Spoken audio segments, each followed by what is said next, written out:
Hello Wargamers, I'm Slick and today I'm going to be talking to you about a new multi-part series on painting for beginners. I'm going to take you through a few steps that I take to make my miniatures look tabletop painted. Now in this first video I'm going to give you a little introduction, probably show you how I set up and the first step of painting tabletop miniatures. So to begin with, I'm going to show you this Orc Boy. Now there is nothing special about this Orc Boy that really stands out as such, but there will be hopefully by the end of this series. I'm also going to do it with a Space Marine Sergeant, Tactical Marine Sergeant, just so I can show you how to do flesh as well, but that'll come a bit later, so let's just focus on this Orc Boy first. Now this Orc Boy has already undergone step 1. And step 1 for me is keep it neat. Now in this first step there are a couple of things you need to think about. Firstly, it's your choice of colours. Now when I chose to do the paint scheme for this guy, I said I want to make it look like the Rotclaw clan from the Dawn of War Soulstorm game for PC. Really enjoyed that game, so I thought I'd give it a bit of credit for its creativity. And I really did enjoy playing it when I was younger and it got me back into it, so there you go. So really I've chosen Wazdaka Red for the leg trouser parts and the gloves and other fabric parts. Abaddon Black for the boots and the t-shirt. Leadbelcher for all the metal parts. Warg Flesh for the green skin. Bone for the teeth. And Mournfang Brown for the leather parts like the belts and such.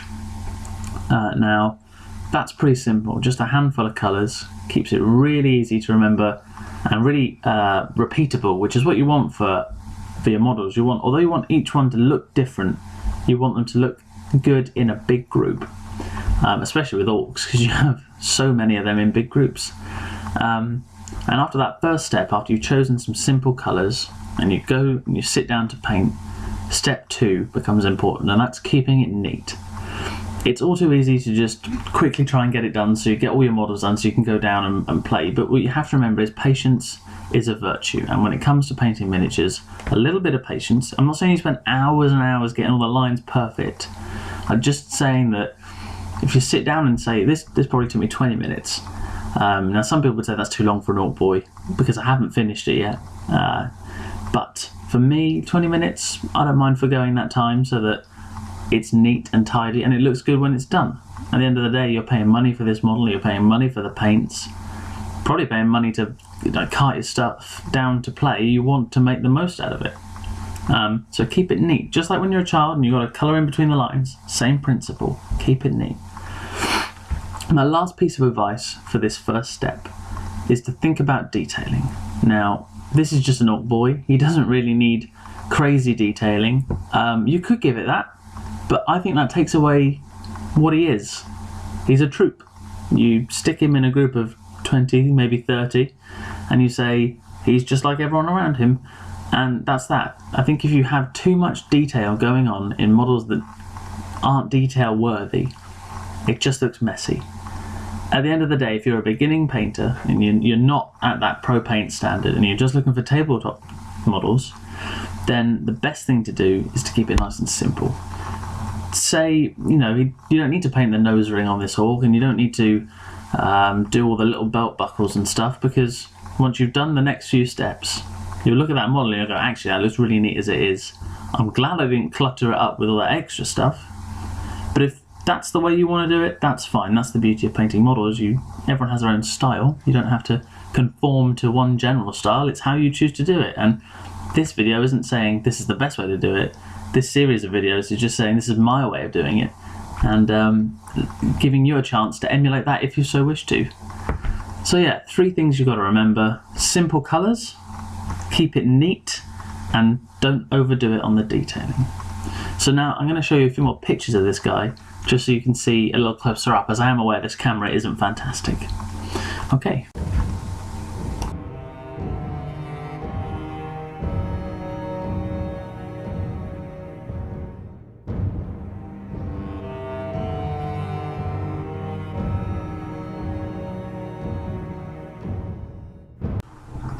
As I have mentioned earlier, I was also going to show you a Space Marine Sergeant, which is a tactical Marine Sergeant. So here he is.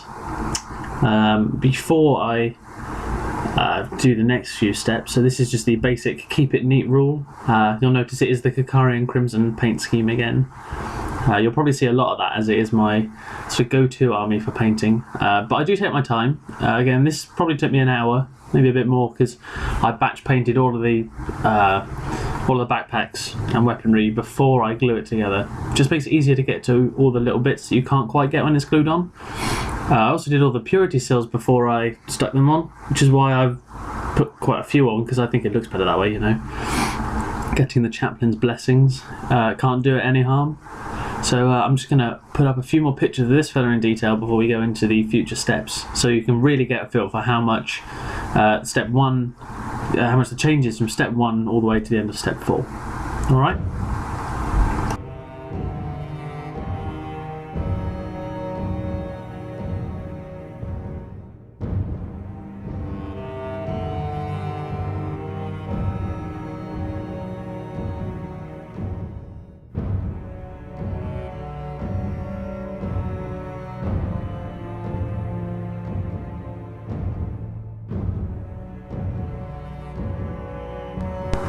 Right, and lastly, the final thing I show you before I say goodbye and we move on to a different step in a different video, I'm going to show you my station for painting. My camera's not very mobile, so I apologise that it'll be just moving the screen up and down. But here we go, so this is my painting station. Obviously, cutting board mat keeps it, you know, tidy so I don't get it on my desk. And the important things I'm going to mention now are my tools, if you like. 2 paintbrushes. Quite simply, a Citadel base coat brush and also a Citadel detail brush. The detail brush is obviously the thinner tipped one and the base coat brush is thicker. Now it's important to know when to use these. The detail one speaks for itself, I think, in the fact that you would only use it for proper detailing like edges and small touches, and this is for the bigger surface areas. As well as those 2 nice paint brushes, I have a couple of rougher paint brushes. You can see the end is slightly more worn on this.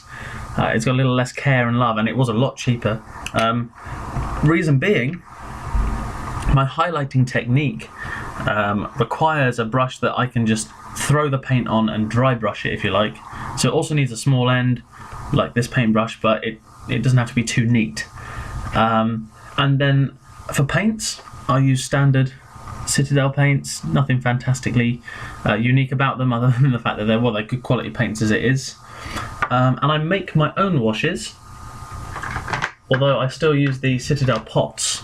This is just Abaddon Black, about, I don't know, 5-6 mil at the bottom of paint, and then the rest was just water, and that will come in handy for the next couple of steps, which I'll talk about in future videos.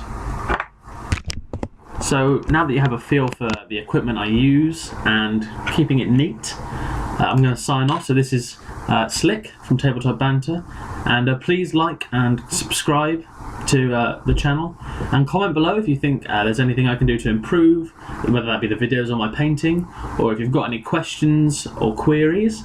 And yeah, so have fun.